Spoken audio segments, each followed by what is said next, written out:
Pemirsa, hingga saat ini capaian vaksinasi penyakit mulut dan kuku PMK di Jemberana sangat rendah, sehingga Dinas Pertanian dan Pangan Kabupaten Jemberana bidang kesehatan hewan kembali melakukan pendataan ulang.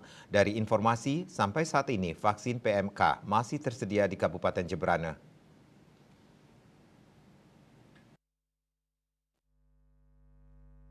Vaksin PMK pada tahun 2023 untuk ternak sapi, babi, kerbau, dan kambing di 5 kecamatan untuk vaksin 1 sebanyak 24.030 dosis, vaksin 2 9.129 dosis, serta untuk vaksin ketiga 6.155 dosis dari 52.764 populasi ternak di Jemberana. Sedangkan tahun 2024 sampai 5 Februari, dari keseluruhan ternak untuk vaksin sebanyak 87 ekor, vaksin 2 154 ekor, vaksin 3 113 ekor, dan untuk vaksin 4 yang baru ditetapkan sebanyak 23 ekor. PLT Kadis Pertanian dan Pangan Jemberana Imadiyase Rabu 7 Februari mengakui rendahnya capaian vaksinasi PMK.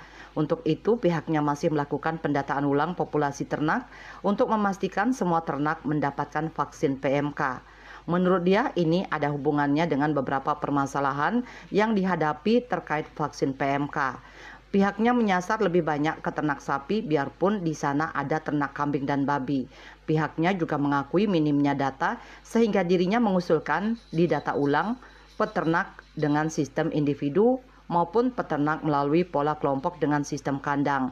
Diharapkan ini mempermudah mengaplikasikan vaksin PMK, jadi sasaran vaksin lebih jelas di lapangan supaya tidak ganda. Dan Pos melaporkan.